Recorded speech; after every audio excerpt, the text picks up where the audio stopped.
Танымал түрік әншісі концерт кезінде есінен танып қайтыс болды.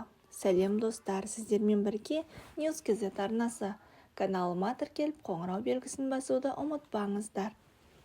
Әнші, фотограф әрі жарнама директоры Метин Аролат Стамбулдағы концерт кезінде сахнада өзін жайсыз сезініп, кейін қаза тапты. Бұл туралы Харит газеті хабарлады деп жазады InBusiness.kz.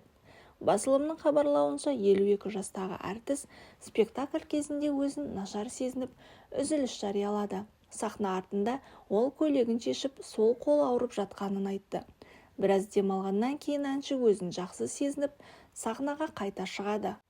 Алайда ол көп ұзамай көрермендердің көз алдында есінен танып қалды.